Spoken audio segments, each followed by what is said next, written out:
Daerah Banten berhasil dikuasai dan diislamkan oleh Fatahillah, Panglima Perang Demak. Setelah Fatahillah menetap di Cirebon, Banten diserahkan kepada putranya bernama Maulana Hasanuddin. Banten masih jadi bagian kekuasaan Demak setelah Demak terjadi kegoncangan politik akibat perebutan kekuasaan. Banten akhirnya melepaskan diri. Maulana Hasanuddin sebagai peletak dasar dan menjadi Raja Banten yang pertama dari tahun 1552 sampai 1570. 2. Kehidupan politik.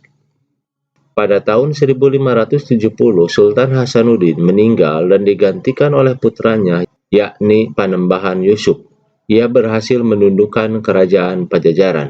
Raja terbesar Banten ialah Sultan Ageng Tirtayasa yang berkuasa dari 1651 sampai 1682.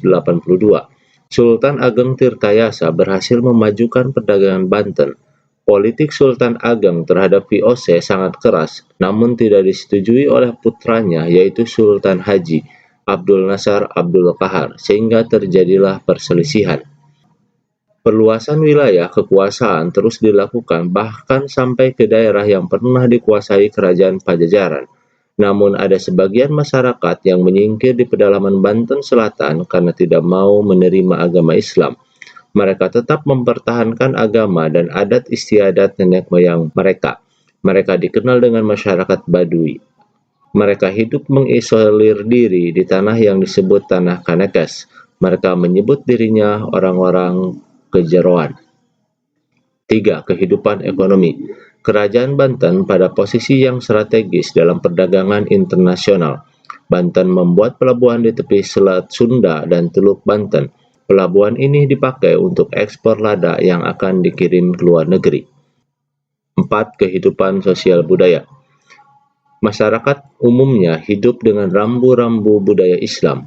Dalam bidang kebudayaan, seni bangunan mengalami perkembangan. Beberapa jenis bangunan yang masih tersisa antara lain Masjid Agung Banten, bangunan keraton, dan gapura-gapura. Yang terakhir, kemunduran. Pada masa akhir pemerintahan Sultan Ageng Tirtayasa, timbul konflik di dalam istana.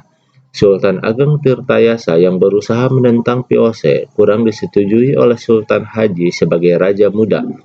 Keretakan di dalam istana ini dimanfaatkan oleh VOC dengan politik divide et impera.